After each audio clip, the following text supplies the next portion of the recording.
আসসালামু আলাইকুম। আজকে আমরা শিখবো আপনাদের সবচেয়ে বেশি রিকোয়েস্ট করা একটা topic, and that is parts of speech. আচ্ছা, প্রথমে ভাই বলে দেই, পার্টস অফ স্পিচ বলতে কি বোঝায়।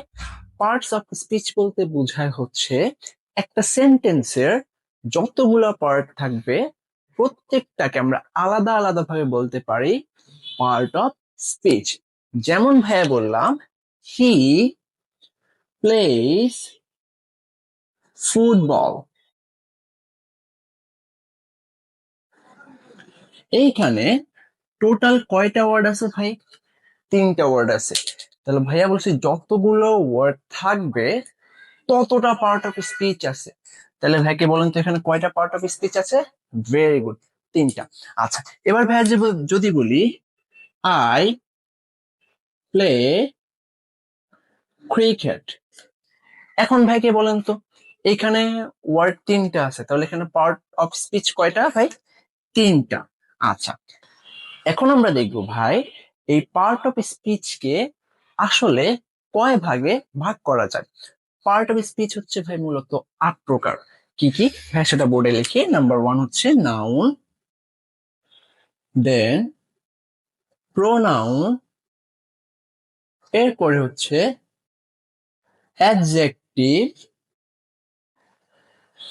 তারপরে ভার্ব, অ্যাডভার্ব, প্রেপোজিশন,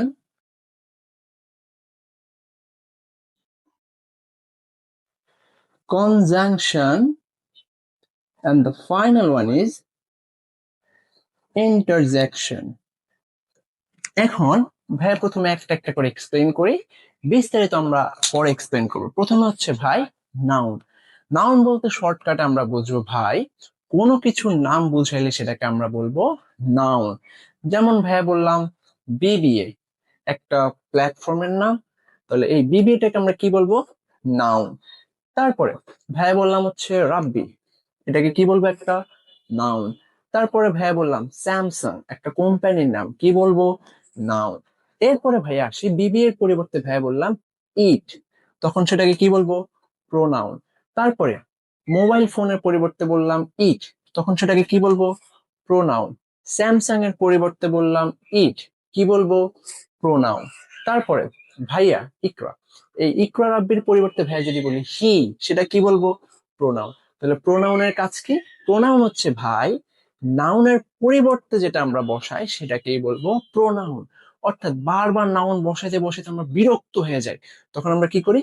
নাউনের পরিবর্তে প্রোনাউন বসাই। যেমন ভাইয়া যদি বলি I saw a boy, and I saw a boy, he the boy was running, the boy was running, এরকম ভাইয়া যদি বারবার দা বয় বলি শুনতে অকওয়ার্ড লাগে। সো এইটা কাটানোর জন্য আমরা কি করি? বারবার দা বয় বা বারবার নাউন ইউজ না করে আমরা একবার নাউন ইউজ করি, তারপরে থেকে আমরা সেটা প্রোনাউন ফর্ম ইউজ করি বা প্রোনাউন ইউজ করি। তাহলে প্রোনাউন বলতে কি বোঝায় ভাই?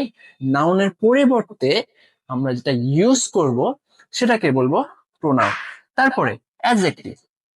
নাউন বা প্রোনাউন সম্পর্কে আমরা যদি কোনো ইনফরমেশন জানাই, কোনো দোষ গুণ জানাই, কোনো অবস্থা বা সিচুয়েশন জানাই, সেটাকে আমরা বলবো হচ্ছে অ্যাডজেক্টিভ। যেমন ভাইয়া বলি দ্য বয় ওয়াজ গুড, তাহলে ছেলেটা হচ্ছে ভালো। এখানে এই ভালো বা গুড কি? ছেলেটা একটা বর্তমান সিচুয়েশন বুঝাইতেছে, তার অবস্থা বুঝাইতেছে, তার দোষ গুণ নিয়ে কথা বলতেছে, তাহলে সেটাকে আমরা কি বলবো ভাই? অ্যাডজেক্টিভ। তারপরে ভাইয়া যদি বলি my friend my friend is tall, আমার বন্ধু হচ্ছে লম্বা, তাহলে এখানে টল ওয়ার্ডটা দিয়ে কি হবে বলেন তো ভাইয়াকে? বন্ধুর দোষ গুণ বুঝাচ্ছে, তাহলে টল ওয়ার্ডটাকে আমরা কি বলবো? অ্যাডজেক্টিভ। Very good. তারপর হচ্ছে ভার্ব। ভার্ব বলতে কি বোঝায় ভাই? কোনো অ্যাকশন, কোনো কাজ। যেমন ভাইয়া যদি বলি গো, যাও একটা কাজ, ইট খাওয়া, তারপরে ভাইয়া বললাম ফিড কোনো কাউকে কোনো কিছু খাওয়ানো, তারপরে ভাইয়া বললাম হচ্ছে রান দৌড়ানো, তাহলে এগুলোকে আমরা কি বলবো ভাই? ভার্ব। তারপর আসি অ্যাডভার্ব। ভার্ব কিভাবে করতেছে এই জিনিসটা এক্সপ্লেইন করা হচ্ছে অ্যাডভার্ব। সহজ কথা, যেমন ভাইয়া বলি হচ্ছে সে দৌড়াইছে, কিভাবে দৌড়াইছে ভাই? জোরে, তাহলে ফাস্ট। তারপরে আপনার আরেকটা ফ্রেন্ড, সে শরীর স্বাস্থ্য ভালো না, সে ভালো মতো দৌড়াইতে পারে না, সে স্লোলি দৌড়ায়, তাহলে দেখেন তো ভাইকে দৌড়ায় কিভাবে দৌড়ায় ভাই? স্লোলি। তাহলে এটা কি সম্পর্কে কথা বলতেছে? ভার্ব সম্পর্কে, সেটাকে আমরা বলবো হচ্ছে অ্যাডভার্ব। তারপর প্রেপোজিশন। প্রেপোজিশন হচ্ছে ভাই দুইটা ওয়ার্ডের কানেকশন করে দেয়, বা দুইটা ওয়ার্ডের ভিতরে কি রিলেশন সেটা সবাইকে জানা। যেমন আমরা যদি বলি টু, উইথ, এগুলো হচ্ছে প্রেপোজিশন। তারপর হচ্ছে কনজাংশন। কনজাংশন বলতে কি বোঝায় ভাই? দুইটা ওয়ার্ড কিংবা দুইটা ফ্রেজ কিংবা দুইটা ক্লজ, ওয়ার্ড ফ্রেজ ক্লজ, এগুলো আমাদের চ্যানেলে অলরেডি ডিসক্রাইব করা আছে। সো দুইটা ওয়ার্ড বা দুইটা ক্লজ বা দুইটা ফ্রেজ যদি একসাথে করে, যে ওয়ার্ডটা একসাথে করে, সেগুলোকে বলবো আমরা কনজাংশন। যেমন ভাই একটা উদাহরণ দেই, এন্ড। এন্ড বলতে কি বোঝায়? এবং। এন্ড এর কাজ কি? আগের একটা ওয়ার্ড পরের একটা ওয়ার্ড অ্যাডজাস্ট করে দেওয়া, বা দুইটা ওয়ার্ডকে একসাথে করে দেওয়া। যেমন আমি বললাম I and my friend go to somewhere whatever. তাহলে দেখেন আই এন্ড মাই ফ্রেন্ড, তাহলে আই মাই ফ্রেন্ড দুইটা নাউন বা দুইটা ওয়ার্ডকে একসাথে করছে কে? এন্ড ওয়ার্ডটা। তাহলে এন্ড কে আমরা কি বলবো? কনজাংশন। ভেরি। তারপর এখানে হইতে পারে অর, বাট, এইগুলো। তারপরে ইন্টারজেকশন। ইন্টারজেকশন বলতে কি বোঝে ভাই? ইন্টারজেকশন হচ্ছে যখন কোনো ইমোশনাল কোনো কথা এক্সপ্রেস করবে, যেমন ভাই বললাম অ্যালাস, তারপর আপনি জিতে গেলে বলেন হুররা, এগুলোকে আমরা বলবো হচ্ছে ইন্টারজেকশন। আজকের ভিডিও হচ্ছে এই পর্যন্ত। পরবর্তী কোনো ভিডিওতে আমরা সবগুলা ডিসক্রাইব করব। সেই পর্যন্ত ভালো থাকেন, সুস্থ থাকেন। আল্লাহ হাফেজ, আসসালামু আলাইকুম।